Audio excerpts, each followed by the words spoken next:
Ben Franklin's World is a production of the Omohundro Institute.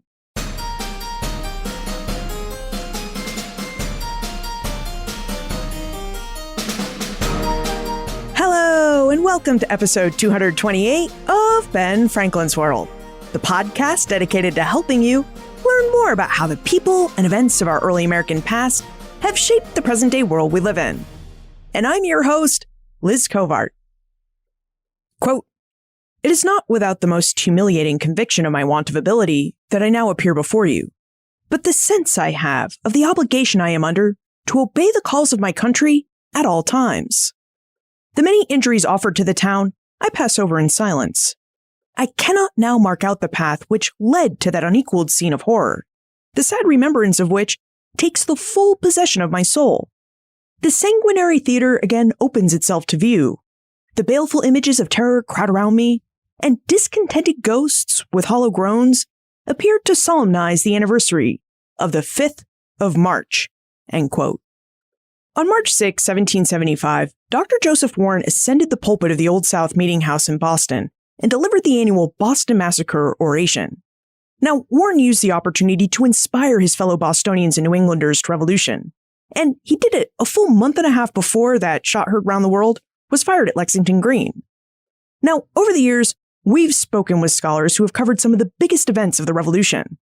We have episodes on the Stamp Act Crisis, the Tea Crisis, and the Road to Concord. We also have that 20-episode Doing History to the Revolution series, which is entirely dedicated to exploring many different aspects of the American Revolution. But you know what we don't have? Is an episode for the Boston Massacre. So, in honor of the 249th anniversary of this important event, we begin a 3-episode series to investigate the massacre, the larger context it occurred in, and its memory and legacy.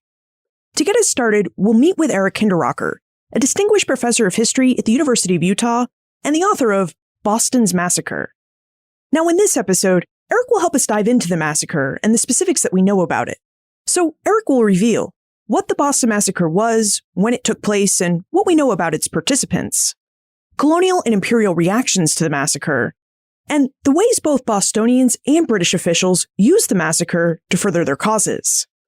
But first, did you hear it? It's an exciting day for Ben Franklin's World because we have new music. Since the start of the podcast in 2014, we've used a piece by Bach called Badenary to start and end the show. And we used other Bach pieces in the show too to introduce our guests and to introduce the time warp. I chose these Bach pieces because they were fun and because Bach was a contemporary of Ben Franklin, so I thought it was really appropriate. But today, Ben Franklin's World has new music. In fact, it's custom music that you'll only hear on this show. Now, the new music is part of the Omohundro Institute's ongoing commitment to Ben Franklin's World. To this end, the OI supported the creation of a brand new look for the show and a custom musical theme, something that honors our early American past while also acknowledging our 21st century present. To accomplish this feat, we hired the famed podcast music producer Breakmaster Cylinder, and he really delivered for us. In fact, he composed the show its own anthem. So going forward, you'll hear our new custom music in the show, which includes a new Time Warp piece. And if you listen to the very end, you'll also hear a new musical tribute that honors Ben Franklin. Okay, are you ready to begin our investigation of the Boston Massacre? Let's go meet our expert guide.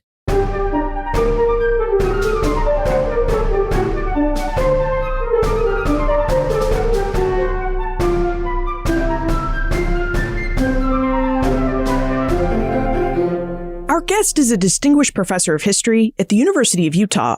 He's a scholar of early Anglo-American history who has particular interest in comparative colonization and in the nature of early modern empires. He's written 3 books, including The Two Hendricks, Unraveling a Mohawk Mystery, and, most recently, Boston's Massacre. Welcome to Ben Franklin's World, Eric Hinderrocker. Thank you so much, Liz Covart. It's a pleasure to be here. Now, the Boston Massacre is one of the most familiar events in early American history. And yet, as Eric shows us in his book, Boston's Massacre, it's also one of the least understood events. So, Eric, we'd like to better understand the massacre, both in terms of the details that we know, or perhaps think we know, as well as in the details that we just may not be aware of. So, would you start us off with an overview of the Boston Massacre? Sure, I'm happy to do that. I mean, some people think it's something that happened between the Red Sox and the Yankees in the 1970s, and that's definitely an error we want to correct. The Boston Massacre is an event that occurred on the night of March 5th, 1770. British troops had been stationed in Boston at that point for 17 months. And on this particular occasion, there was a sentry guarding the custom house in Boston in the evening. Some kind of crowd action started to develop around him. And so the officer of the day, Captain Thomas Preston, marched down with a group of soldiers to help the sentry and help him protect the king's coffers in the custom house. The crowd scene in front of the custom house escalated, shots were fired, and ultimately 5 people were killed as a result of those shots being fired. A group of soldiers was subsequently arrested and tried. So it was really that particular event, those shots fired into the crowd in Boston in front of the custom house in King Street, that's what's referred to by the term Boston Massacre. What about the participants in the event? Do we know how many people participated in this crowd action or who the participants were? The testimony varies pretty widely on the question of how many people were there in King Street. If you look at the early publications, the newspaper accounts, and also the pamphlet that was produced by the town, there were people who claimed that there really were not very many people at all in the street, in King Street, before the shots were fired, maybe a couple dozen. Courtroom testimony later in 1770 suggests that there was a much larger number of townspeople, hundreds, maybe even, as many as 1,000 in the streets in Boston that night in general, in Dock Square and then subsequently in King Street. In terms of, who comprised the crowd, we do not have, anything like a roster of participants or anything like that. Based on the people who were shot, we can say that the laboring population of Boston seems to have been well represented. Many people, according to courtroom testimony, had clubs, some had cutlasses, and it seems to have been a fairly agitated crowd. Although, again, that's not the way the town described the scene in the pamphlet that it produced, and it's certainly not the impression that you get from the famous Paul Revere engraving. I know we're really curious about the reactions of Boston and Bostonians to the massacre, but just to stick with the event itself for a moment, when we say that the soldiers fired on the crowd and that 5 people died, how many times did the soldiers fire? Did they fire once and then reload their weapons, or was it just a single discharge from each weapon? Eyewitness testimony suggests that no soldier fired his weapon more than once, although it's possible that some of them reloaded. Of course, eyewitness testimony doesn't fully explain everything that happened, so that's not totally clear, but it seems to have been a kind of a ragged pattern of firing. The first gun went off, 20 seconds later or something like that. Additional shots were fired. The whole thing did not take very long. The shooting part of it lasted only apparently a couple of minutes. So what we're really talking about here is an event that happened at night with a large crowd of Bostonians who were armed with clubs, cutlasses, and probably snowballs. And then 5 to 10 soldiers who fired one shot each into the gathered crowd, and that's the event we know as the Boston Massacre. Right. Now, you mentioned that the town of Boston produced a pamphlet to describe the details of the event, and that Paul Revere and Henry Pelham produced drawings to depict it. If we were to read this pamphlet and look at these drawings, what do they reveal to us about what Bostonians made of this incident? Yeah, I think the most interesting thing about the Boston Massacre, and the most important thing ultimately about this event, is the way that the town acted in a very quick and concerted and pretty unified manner to politicize the event and amplify its significance. On the morning after the shootings, there was a very large town meeting. Several thousand Bostonians gathered, to kind of hear what was going on and add their voices to those who were expressing grievances. And they sent representatives to meet with the governor and to insist that the troops be removed from the town. And that, in fact, happened fairly quickly after the shootings. The governor and the commanding officer agreed that first one regiment and ultimately both regiments ought to be removed.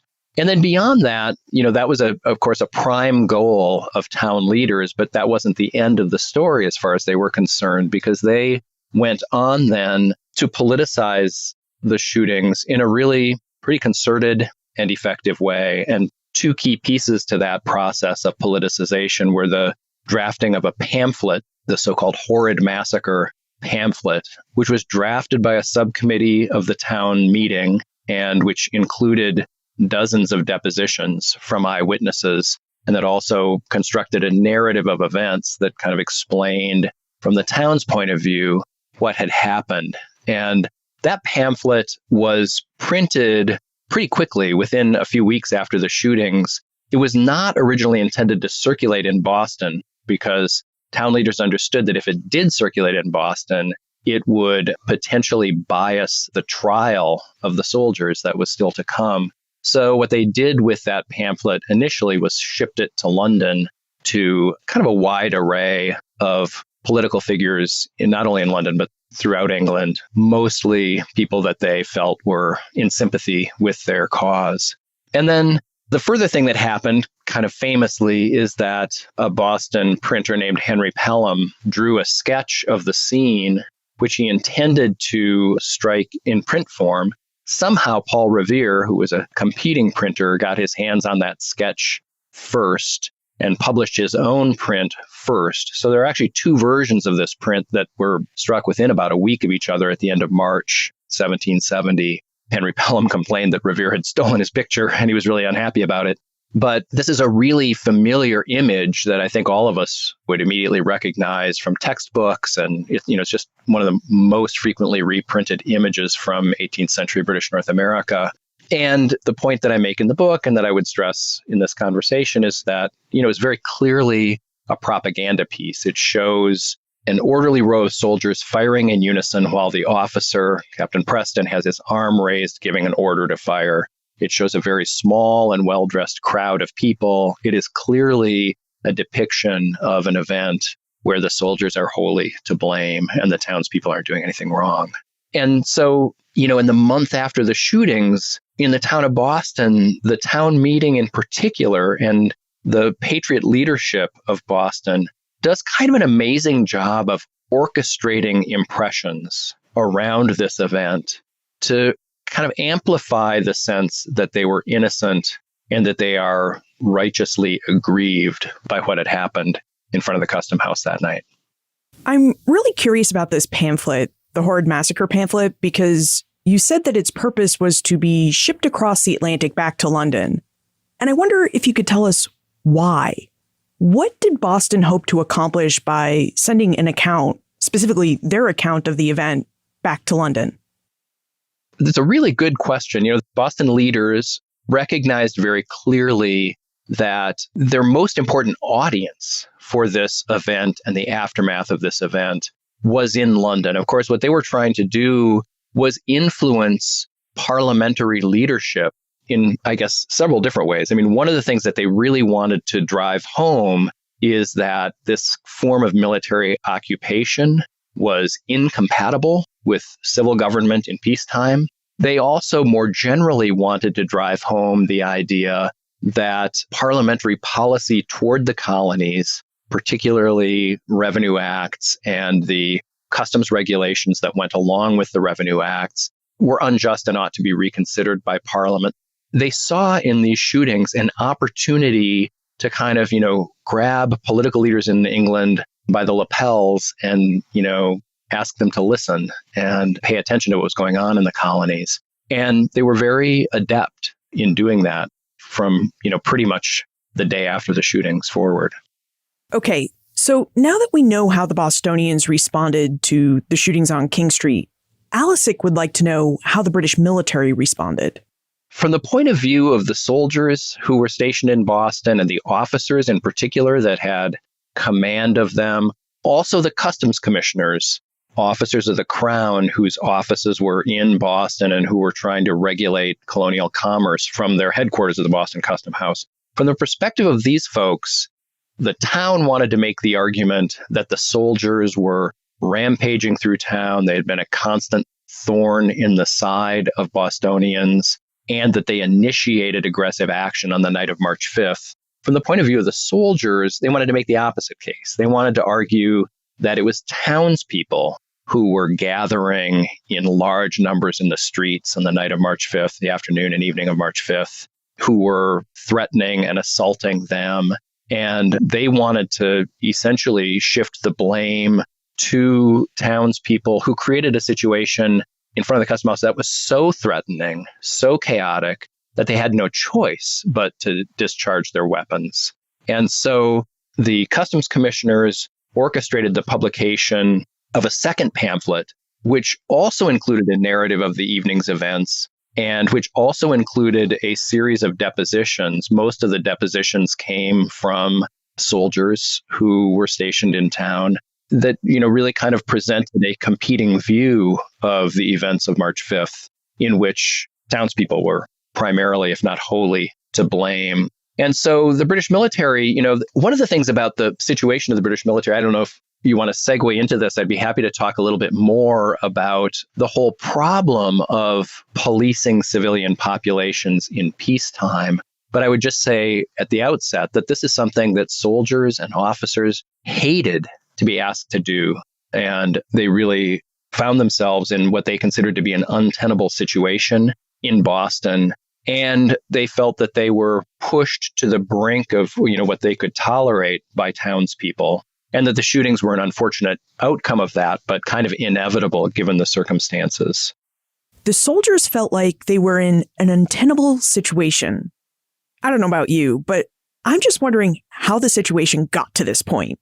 So now that we know the basic facts of what happened on the night of March 5th, 1770, we should really dig deeper so that we can find out how the situation between the soldiers and civilians escalated to the point where the soldiers were firing their guns at civilians. So let's start with Boston. Eric, what was Boston like by 1770? Yeah, Boston was an interesting place. And one of the arguments that I want to make in this book is that although there were conflicts between soldiers and townspeople in other places, in New York, for example, Boston was really a unique community. And I think it was the only community in British North America that was capable of generating the kind of political event that the Boston Massacre became. And that there are various reasons for that. One of the things that's really surprising about Boston, and most people don't realize, is that Boston was a town in decline in 1770. It was smaller in 1770 than it had been in 1740. In the early 18th century, Boston was the thriving commercial center of the British North American colonies. But after 1730, 1740, other port towns rose to compete with Boston, both like Philadelphia and New York, and also other regional ports in New England all started kind of robbing Boston of some of its business. It wasn't a great port, and it was an expensive town to provision. And so Boston, every other port town in British North America in the 18th century, was just growing extremely quickly. Boston plateaued around 1740. So it's an interesting community because unlike a place like New York or a place like Philadelphia, the population was fairly static. The economy was fairly stagnant. And those two things really kind of colored the way that the town acted as a political entity. And then the other thing that's interesting about Boston that's distinctive in comparison with a place like New York or Philadelphia is it had a town meeting form of government. And that was a very distinct form of government, which was both unusually democratic compared to other port towns outside of New England, and also especially susceptible to being led by a group of men who wanted to take on a leadership role in the town meeting and direct town sentiments in a particular way. So in this book, I talk a lot about, kind of what Boston did. And what I mean in that formulation is to say that the Boston town meeting was able to speak with a single voice. There were people in Boston who did not agree with everything the Boston town meeting did, with the kind of sentiments of the patriot leadership. But the town meeting gave those patriot leaders a very powerful platform from which they could speak. It almost sounds like with such a democratic form of government in a place that so many people seem not to be paying attention to given its economic stagnation, it really seems like Boston must have had a greater degree of political autonomy than other colonial towns and cities. Yeah, I think it had a long history of acting pretty autonomously. And of course, the British Empire was changing in character as the 18th century progressed. And as everybody knows, after the 7 Years' War, after 1763, Great Britain was trying to impose new constraints on the colonies in various ways. And the way that mattered most in Boston is that they were really trying to crack down on smuggling. And smuggling was the economic lifeblood of Boston. It was important throughout British North America. There was a lot of smuggling going on, but it was especially important in Boston. And Boston had a long tradition of a kind of, unwritten agreement between customs officials and local merchants who agreed to, pretend like everything was okay. So when Great Britain created the Board of Customs Commissioners and stationed a group of customs commissioners in Boston and began trying to systematically crack down on smuggling, that was a really important constraint on what had previously been quite an unregulated situation. Now, I noticed what you didn't describe was Boston's propensity to be known as a mob or riot town. And Tony wonders if mob or riot town was really an accurate description of Boston by 1770. And if it is it possible that the Boston Massacre was an orchestrated event? Yeah, that's a great question. Boston had the reputation of being a mobbish town coming out of mostly the Stamp Act riots. There's a very famous series of events. Boston wasn't the only town that had Stamp Act riots, but it had especially destructive and systematic ones. And one hallmark of the Boston Stamp Act riots was a coordination of activity between a kind of merchant elite and political elite in the town, and then a lot of ordinary laborers who were acting as kind of muscle for those riots. And so in that period, I think it's fair for British observers to think that Boston was an unusually mobbish town, unusually prone to these kind of coordinated acts of populist violence. So the governor in the late 1760s, Governor Francis Bernard, he began worrying that Boston radicals could kind of bring these crowds into the streets at will, and that he really needed help in maintaining the peace in Boston. And so he began lobbying the commander-in-chief of British forces in North America, General Thomas Gage. He began lobbying Gage for troops to be stationed in Boston. Gage didn't really want to go there initially. He didn't really want to have to station troops in Boston because this kind of peacekeeping enterprise is a really difficult task for soldiers to undertake. What's ironic about Bernard's request for help is that probably Boston leaders' ability to bring crowds into the street in a coordinated manner was certainly in decline, if it wasn't entirely in the past, by 1768, by late 1768, when the troops arrived. The Boston Massacre itself was not the kind of coordinated event that the Stamp Act riots were.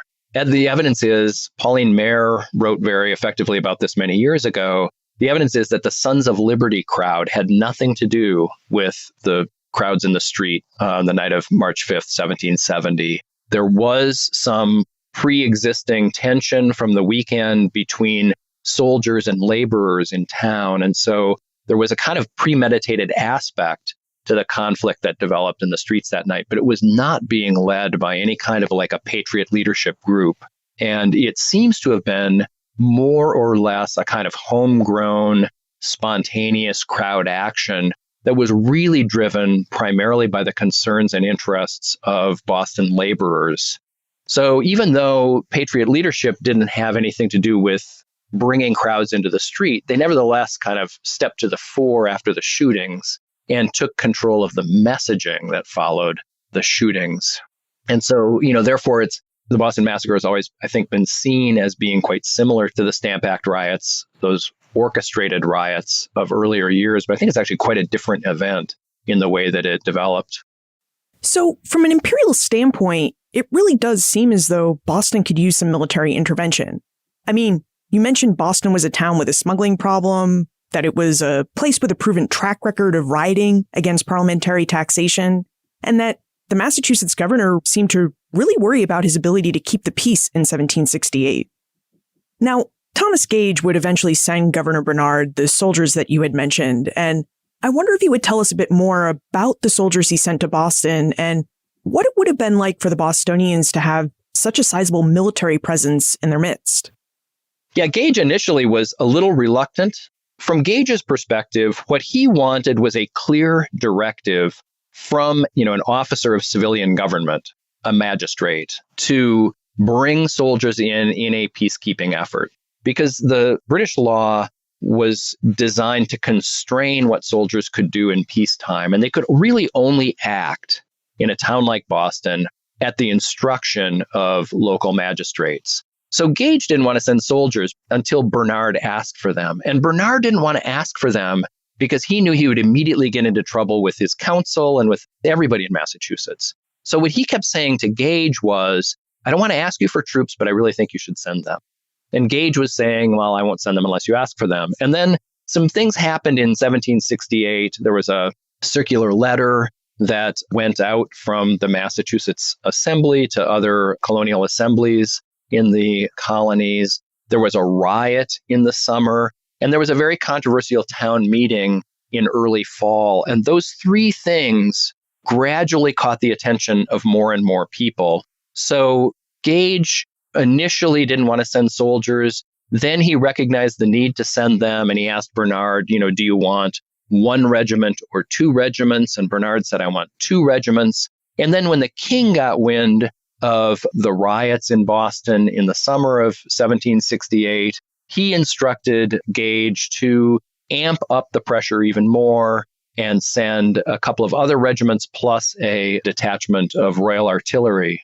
Interestingly, and then even after all of those decisions had been made, there was one more town meeting just before the soldiers landed that Gage got wind of, which he considered to be particularly incendiary. In fact, people in the town meeting were sort of hinting that if soldiers were stationed in town, Bostonians should turn out with guns in their hands to try to repel them by force. And so by the time Gage actually started landing troops in Boston, he was thinking of it as a military exercise, basically as an invasion of the town. As it turned out, nobody met the soldiers in the streets with guns, and they just, kind of marched into town and tried to find a place for themselves without being fired upon.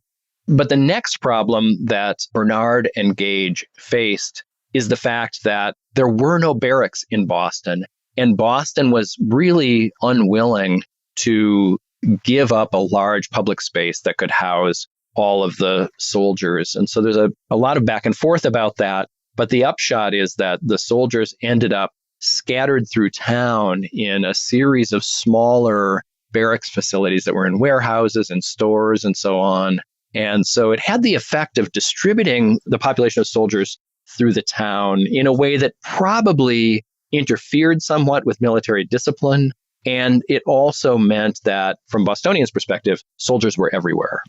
So if you were a Boston soldier coming into Boston in 1768, it sounds like you were coming into a somewhat hostile place, meaning that the Bostonians didn't want the soldiers in their town. Yeah, there is a fair amount of evidence of hostility. There's also counter evidence. It's true also that because they were living in close proximity to each other, many townspeople developed various kinds of relationships with soldiers over the 17 months that they were stationed in town. So it's not, I wouldn't stress only hostility. And in fact, one of the biggest problems that the commanding officers in Boston had was the problem of desertion, because lots of soldiers took the opportunity while they were there to, try to escape, to make, in some cases, families in Boston. They escaped into the countryside in New Hampshire. So there were various kinds of relationships between soldiers and townspeople. But it's also true that as time wore on, hostilities became more and more pronounced. So there was this sense of grinding conflict by the time a year came around. And in fact, in the summer of 1769, Bernard and Gage decided to withdraw the Royal Artillery forces and two of the four regiments. Gage really wanted to get all four regiments out of town at that time, but Bernard wouldn't hear of it. He insisted that in order to keep the peace in Boston, they needed to leave two regiments in place. Bernard himself was recalled as governor shortly thereafter. But those last two regiments, the 14th and the 29th, stayed indefinitely. If it hadn't been for those shootings, who knows how long those soldiers would have been in town? And they were doing nothing. They could not, even though they were supposedly there to quell any kind of domestic disturbance or riots that might occur, they could only do that if a magistrate asked them to. And no magistrate in Boston was ever going to ask those soldiers to act to police the streets of the town. So they were doing nothing useful. And this is something that the commanding officers in Boston complained about constantly and bitterly. They had no reason to be there. So if the soldiers are doing nothing, if they're not really keeping the peace, how did they fill their days? Because you often hear or read in the sources about military commanders lamenting and complaining how being in camp is like the worst thing for an army because it means you have idle soldiers who get into all sorts of trouble.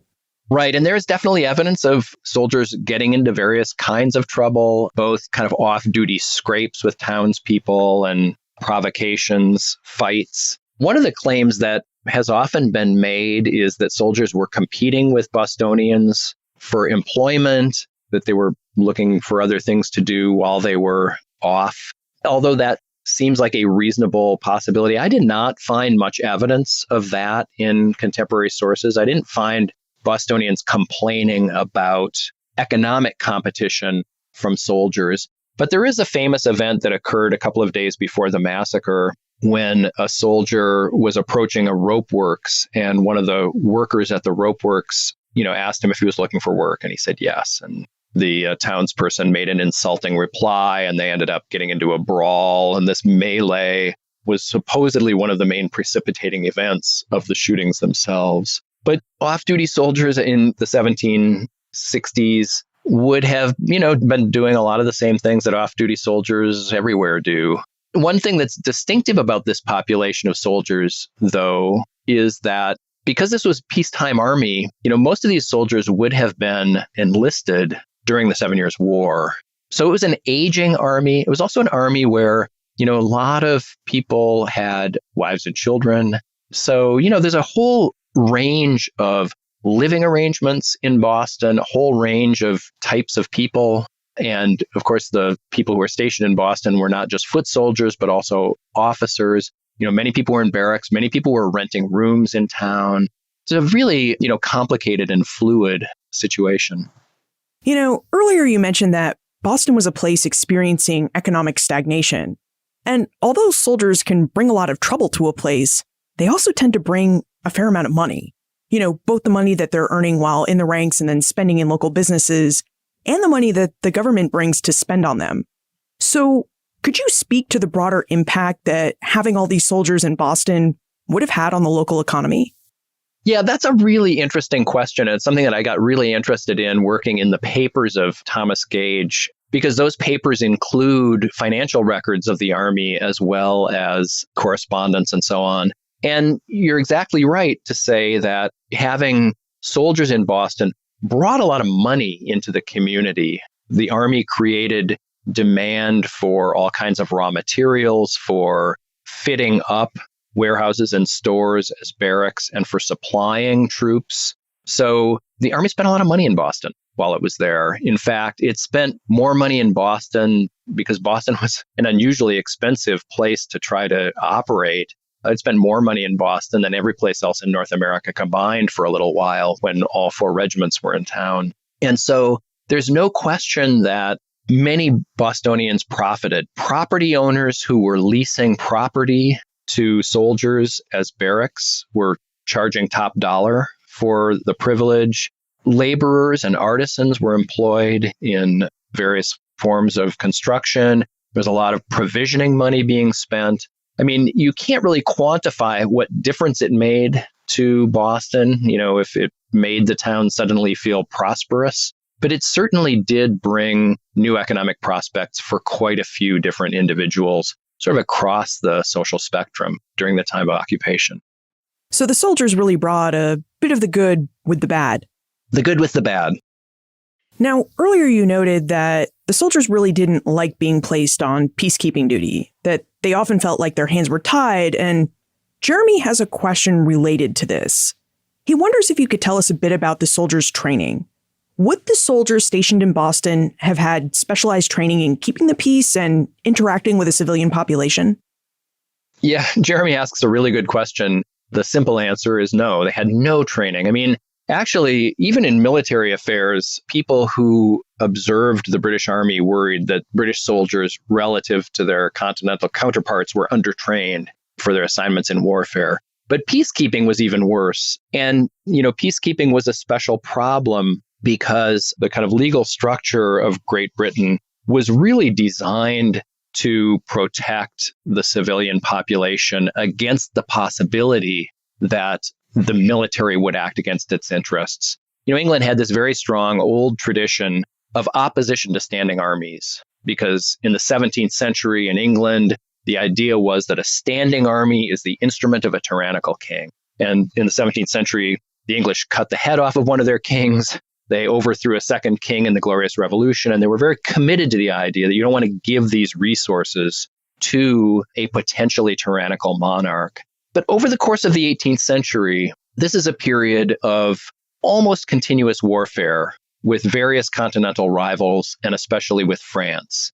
And what British leaders learned during the course of the 18th century is they couldn't repeatedly disband the army in its entirety every time, a peace treaty was signed, and then restart the whole operation. And so in Great Britain and in England, people gradually reconciled themselves to the existence of a standing army, but they still were interested in constraining that army from being able to act in peacetime. So the Riot Act is the most famous example of a legislative act that set the rules of engagement for soldiers operating in peacetime. And basically by 1770, what people understood by the Riot Act was that before soldiers could act against a civilian population, a civilian magistrate had to ask them to act. And if that didn't happen, they couldn't do anything. And because everybody understood this on both sides, not only were British soldiers not trained in peacekeeping operations, and not only would no Boston magistrate ever have asked those soldiers to actually do anything in a riot, but it's also true that townspeople loved to provoke soldiers. And there are a couple of really famous incidents in the period leading up to the shootings where townspeople, where a detachment of soldiers, for example, was marching back to the center of town from the Boston Neck. And people surrounded them and were, jostling them, throwing rocks at them, basically trying to provoke them, trying to get somebody to strike a civilian or maybe fire a shot. So, this is the same kind of thing that seems to have been going on in front of the Custom House on March 5th as well. And the logic for behaving that way is everybody knew that the soldiers could not do anything legally in that situation. To what degree do you think that knowledge of the Riot Act, as well as a lack of training, may have caused the shootings on King Street on the night of March 5th, 1770? Well, I think knowledge of the Riot Act fed the behavior of the civilian population. People were standing right in front of the soldiers yelling, fire, fire, shoot at us, come on, shoot at us, which, is kind of unusual behavior unless you understand the context of the Riot Act, which says this is an absolutely forbidden thing to do. I also think that the larger circumstances that attended peacekeeping operations really played on the minds of soldiers and of officers. And this was true before the shootings and after, because the danger of a hostile act against the civilian population was a very fearful prospect for soldiers. Soldiers understood that after somebody fires shots into a crowd, there's no telling what the crowd is going to do next to you, and you have no real recourse. One of the famous incidents that was in the minds of people in the 18th century was the fate of a guy named John Porteous, who was a captain of the guard in Edinburgh. And something similar happened in Edinburgh, where soldiers fired into a crowd and several people were killed. Porteous was arrested and held and tried, and he was found not guilty. And then the next thing that happened is he was lynched by an Edinburgh mob. So this prospect, really hung over the aftermath of the shootings in Boston. And if you look at the correspondence between the time the shootings occurred and the time the soldiers were tried, one of the main things that people were talking about, that British officials were talking about, is the likelihood that Captain Preston would be lynched by a Boston mob. Okay, so now we have a good grounding in the events leading up to March 5th and to reactions of the shootings. So let's take a moment to talk about our episode's sponsor, and then we'll come back and dig into the details of the aftermath of the massacre, including the trials. This episode is brought to you by the Omohundro Institute, proud publishers of award-winning books since 1943. Has our exploration of the Boston Massacre piqued your interest in learning more about revolutionary Boston and some of its celebrated inhabitants? If so, you should check out the Omohundro Institute's selection of books about my favorite city and home, Boston. Visit benfranklinsworld.com/OIBooks and then put Boston right into the search bar. When you do that, you'll find titles that investigate everything from household objects to taverns and public houses, and from the lives of educated loyalists to histories of revolutionaries, religious zealots, and Native Americans, plus other topics. And because you're a loyal Ben Franklin's World listener, the Omohundro Institute is offering you a special promo code so that you can purchase any work about Boston or any other title published by the OI at a 40% discount. Just use your special promo code 01DAH40 at the checkout. Again, save 40% off any OI book title by visiting benfranklinsworld.com/OIBooks and by using promo code 01DAH40. I've placed the details for this listener-only sale in the show notes and in your Ben Franklin's World app. Eric, how did Boston colonial and imperial officials react to the King Street shooting, and how did they seek to calm and resolve the situation from March 5 forward? The first thing that happened in the day after the shootings, there was a group of soldiers that was very quickly identified. Captain Thomas Preston, the officer of the day, and 8 soldiers were arrested. And the assumption was that they would be tried very quickly, like very quickly. Originally, everybody assumed they would be tried within a matter of weeks at the most. As it happened, they weren't tried for months. They weren't tried until November and December after shootings in March. And so the period in which they were in jail prior to the trials is a really interesting period because people's expectations evolved fairly dramatically in that period. It seems like the first reaction of town leaders in Boston was that they wanted these guys tried immediately and they wanted them found guilty and they wanted them punished. After they sent their pamphlet overseas, after they began corresponding with people in Great Britain, they got a lot of feedback along the lines of, well, this is terrible what has happened to you, but you need to be really careful what happens next. And the best thing you can do if you want a sympathetic audience in Great Britain is to treat those soldiers justly, give them a fair trial and acquit them, and also protect them from lynching if they are acquitted. And so between March 5th and the trials at the end of the year, the town leadership seems to have, fairly self-consciously shifted its orientation away from, kind of wanting blood revenge in the direction of wanting to orchestrate a set of trial outcomes that would not damage the town's reputation any further. And so the soldiers ended up getting great legal representation and a long period of preparation while they were in jail. And in the end, the decision was made to try Captain Preston separately from his 8 soldiers. This was something that was good for Preston, but bad for his soldiers as far as they were all concerned. Preston was acquitted. The question with Preston was, did he give the order to fire? Testimony was contradictory and kind of all over the place. And there was certainly no preponderance of evidence to say that he had given an order to fire. So he was acquitted. And then the 8 soldiers were tried.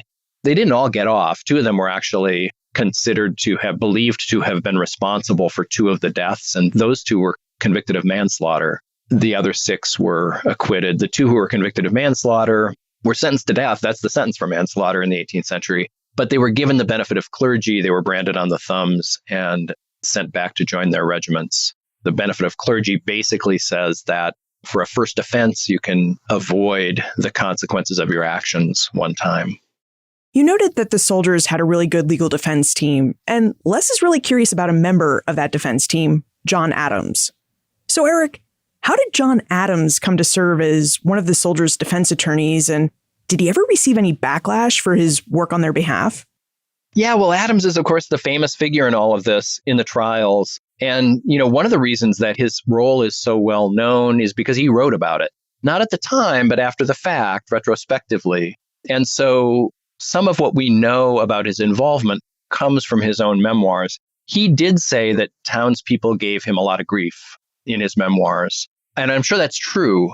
There also is pretty good evidence, however, that he and his co-counsels for the soldiers may have actually been recruited by leaders of the town meeting, which is really interesting. I mean, that's what one of his fellow attorneys, Josiah Quincy, claimed, that when his father basically attacked him. Again, we know this because of correspondence between Quincy and his father. Quincy's father was furious with him for agreeing to defend the soldiers. And Quincy says, I wouldn't have done it, if I had not been asked by, he lists several members of the town meeting leadership, Samuel Adams and John Hancock. If I hadn't been asked by those guys to defend the soldiers, I never would have done it.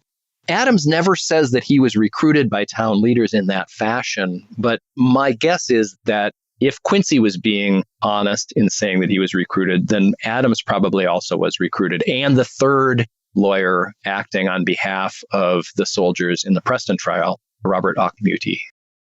Now, you noted that most of the soldiers had been acquitted during their trials, except for the two who were found guilty of manslaughter and then given the benefit of clergy and just branded on the thumbs. How did Bostonians react to this outcome? Yeah, the reaction is interesting to try to gauge in, newspapers and other things. There definitely was evidence that some people were infuriated, because they had so deeply ingrained in their minds the narrative, that's kind of embodied in the Paul Revere engraving. How could you say these people are innocent? They obviously were guilty, guilty, guilty. And so there was a bit of a storm of controversy. A few people in particular, there was an anonymous complaint about the verdicts that was pinned to the door of a public building. Samuel Adams complained about the outcome in print.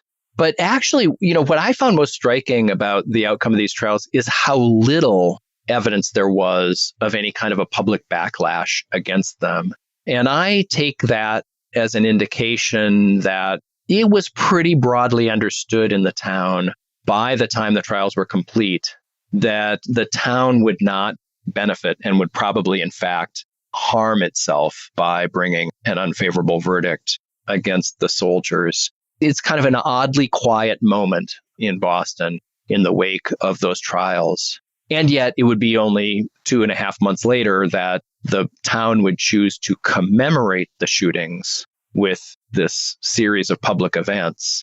I think what town leaders came to realize is the verdicts didn't matter at all to the ability of the town to continue, to claim this event as a significant grievance that it could call upon to rally public support.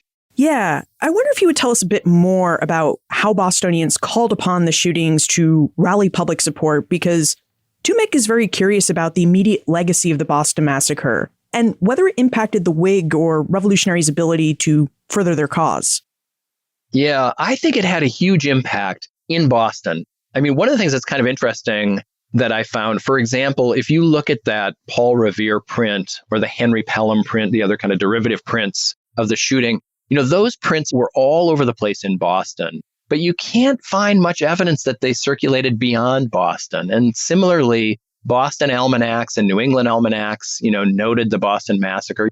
People don't seem necessarily that aware of it in Pennsylvania or in Virginia or anything like that. So I don't know that it had a big effect on the Whig cause writ large, but it had a huge effect on galvanizing opinion in Boston. And one of the arguments that I want to make in this book is that Boston is kind of the crucible of the American Revolution. It's not the only place that mattered, but it's the place where every time tensions get ratcheted up, Boston is at the center of that story, right? So, it's where the tea would be thrown overboard. It's where the intolerable acts or the coercive acts would be imposed. It's where soldiers marched out to Lexington and conquered. It's where, the Battle of Bunker Hill unfolded. So I think Boston is really the crucible of the revolution. And I believe that the process of memorializing the Boston Massacre was a critical element in shaping a local sense of grievance against Great Britain that went far deeper than taxes. And so there are various things that were orchestrated to help make this event meaningful in an ongoing way to Bostonians. I mean, the first thing that happened right after the shootings is two big public funerals, one for the first 4 victims who died, and then when a 5th died a week later, a second public funeral. Thousands and thousands of people came out in the streets in Boston to commemorate the death of those victims. And the local newspapers and people who kept diaries in Boston, stressed that this was kind of a big deal. And then on the first anniversary of the shootings, the tradition of a massacre oration was begun. And the first oration was not an official town production. It was not a product of town meeting activity. It was something that Patriot leaders undertook kind of independently. But on the night of March 5th, bells rang throughout the town. And then there was an address in the Manufactory House, which was a big public building that the town had successfully kept the soldiers from using as a barracks while they were in town. And then there was a kind of a parade through the streets that went past Paul Revere's house. And Paul Revere had illuminated his windows with scenes of the massacre and other significant moments in the occupation era. And so suddenly on that night, March 5th became a public holiday of a new kind.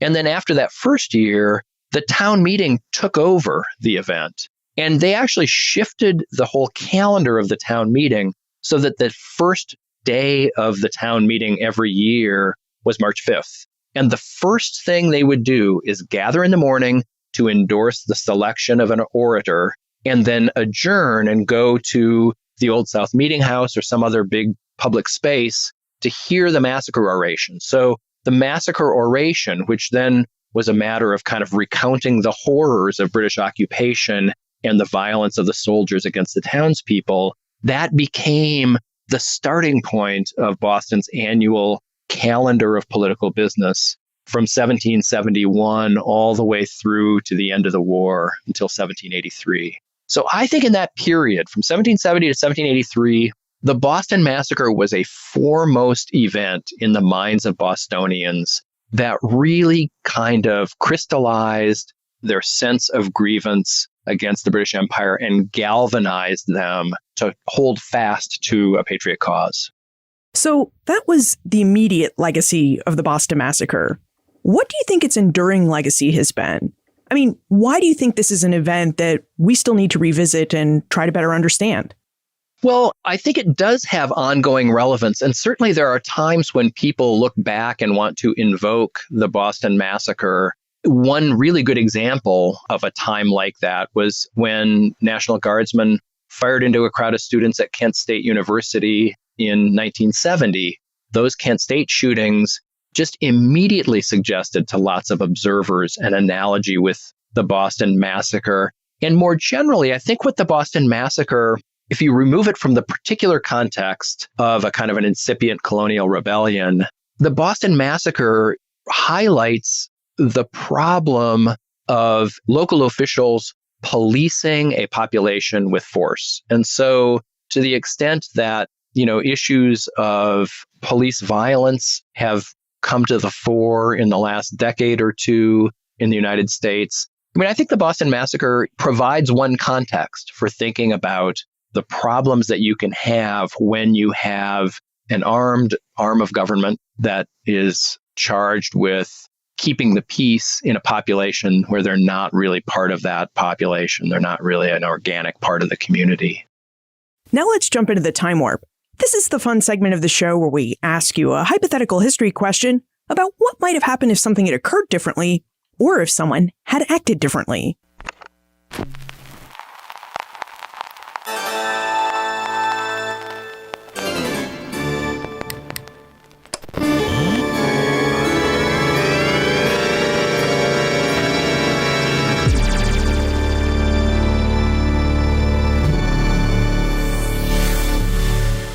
Eric, in your opinion, what might have happened if Captain Preston or any of his men had been found guilty of murder?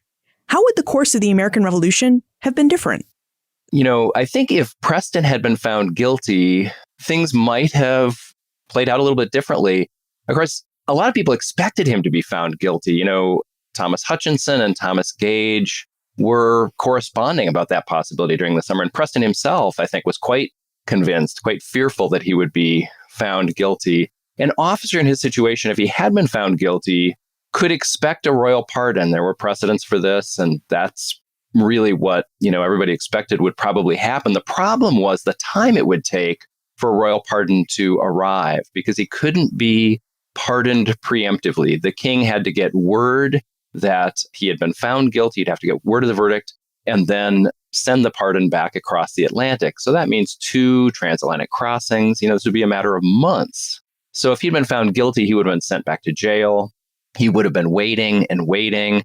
In the meantime, the court could have decided to sentence him without, letting enough time pass for a royal pardon to arrive. Or the thing that they really feared, that Hutchinson and Gage really feared, is that in those months when he was in the local jail, a mob would break into the jail, drag him out into the streets, and lynch him, which is actually something that a lot of people talked quite a bit about. And I'm not quite sure what difference that would have made, except that it would have created a much more powerful justification for Thomas Gage to immediately bring down the force of military power on the town of Boston in the most concerted way that he could. Would that have altered the course of events? I don't know. It might have, because it would have been hard for people in other colonies to look at the lynching of Thomas Preston as a principled and justifiable act.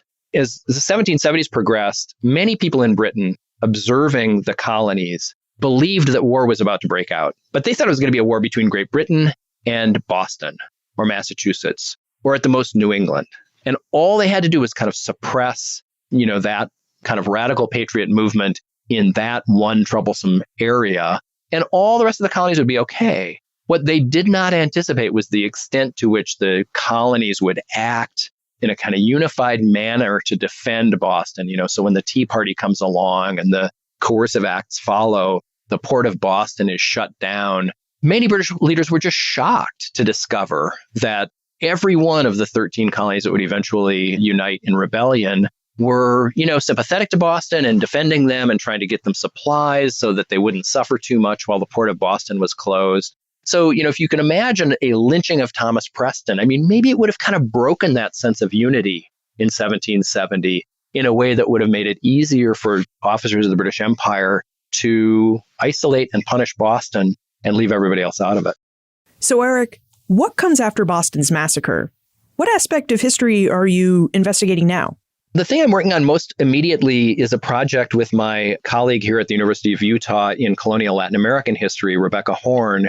We're working on a wide gauge history of the Americas from 1492 to 1825. So kind of a comparative colonization project, or really kind of an entangled colonization story that, goes from Columbus to the wars of independence and revolution in Latin America, looking for kind of broad patterns in both colonial processes of colonization undertaken by various European powers, and also responses to colonization by indigenous peoples throughout the Americas. And what is the best way for us to get in contact with you if we have more questions about the Boston Massacre? Yeah, well, Google works. Probably the simplest way to find me online is through the University of Utah website. I have a faculty page with contact information, and my CV is there, and I'm happy to talk to anybody who reaches out. Eric Hinderrocker, thank you so much for joining us and for taking us through the Boston Massacre. Thanks so much, Liz. It's been a pleasure to do this today. On the night of March 5, 1770, a crowd of Bostonians surrounded the sentry on guard at the Custom House. Now, testimony varies as to why they gathered. It could have been because they were responding to an altercation with a soldier that took place just a few days before at a local rope walk. It could have been because the Custom House and soldier represented the Empire's crackdown on Boston smuggling. It could have been because for 17 months, the Empire stationed over 1,000 soldiers, and at times 2,000 soldiers in their small town. Or it could have been because of all of these reasons. Now, regardless of why they gathered, we know from historic sources that they carried clubs, cutlasses, snowballs, and oyster shells. They meant to provoke this soldier, just as other Bostonians had done throughout the military occupation. Only this time, the soldier and the compatriots who came to his aid responded to the crowd's provocation. Now, we don't know exactly why the soldiers fired their muskets, but they fired into the crowd, and as a result, 5 crowd members died. The shootings on King Street is the event we remember as the Boston Massacre. And of course, we would remember it that way, as a massacre, because the revolutionaries and the scholars who came after them wanted us to remember it that way. In fact, we can see their work to influence our memory in the way that after the shootings, the town of Boston published a pamphlet to relay their version of events, which they titled A Short Narrative of the Horrid Massacre. Further, Paul Revere and Henry Pelham made sure to portray what they described as the massacre perpetrated in King Street, Boston. Their iconic images depict Captain Thomas Preston standing behind 8 to 10 of his men, giving the order to fire into a well-assembled and well-dressed crowd of peaceful Bostonians. But, as Eric pointed out, this is something we need to reconsider. The evidence suggests that the crowd of Bostonians was rowdy, and members of this rowdy crowd held clubs, cutlasses, snowballs, and oyster shells in their hands with the idea that they might need or might want to use them. Now, it's important for us to consider the Boston Massacre, why it took place, and how we remember it, because the massacre had a huge impact on the ability of Boston's Whigs or revolutionaries to further their cause. They politicized this event with their pamphlets, articles, images, and orations, and then they used the massacre's curated political message to both shape the local and regional sense of grievance against Great Britain, which had always been a sense of grievance that went beyond issues of taxation. And they used the massacre and memory of it to galvanize New Englanders and hold them steadfast to the patriot cause. And this is what makes the Boston Massacre, at least in part, so valuable to our study of the Revolution. By taking the time to better understand the massacre, we can see at least a piece of how and why so many New Englanders became so fervent in their support of the Revolution. Okay, so now that we have the particulars of the event we know as the Boston Massacre, our next step is to investigate why the event took place. What was going on in the British Empire that agitated Bostonians and other British American colonists to the point that they staged riots against Parliament? And what made the British imperial government think that it was even okay to station 2,000 soldiers in Boston during peacetime? These are just some of the questions we'll explore in our next episode when we speak with Patrick Griffin about what he calls the Townsend moment. Look for more information about Eric, his book, Boston's Massacre, plus notes for everything we talked about today on the show notes page. benfranklinsworld.com/228. The Omohundro Institute has been the proud publisher of award-winning books since 1943, and the OI is offering you the chance to purchase any book from its large catalog at a 40% discount. So visit benfranklinsworld.com/OI books, browse its titles, and when you find the books you want to add to your library, use promo code 01DAH40 to save 40%. Again, that's promo code 01DAH40. Production assistance for this podcast comes from the Omohundro Institute's Digital Projects team. Joseph Edelman, Kim Foley, Martha Howard, Emily Sneff, Holly White, and Karen Wolf. Breakmaster Cylinder composed our custom theme music. Finally, does thinking about the Boston Massacre as a politicized event meant to galvanize New Englanders behind the Whig or revolutionary cause change the way that you think about what happened on the night of March 5, 1770? If so, I'd love to know, so please let me know. Liz at benfranklinsworld.com. Ben Franklin's World is a production of the Omohundro Institute.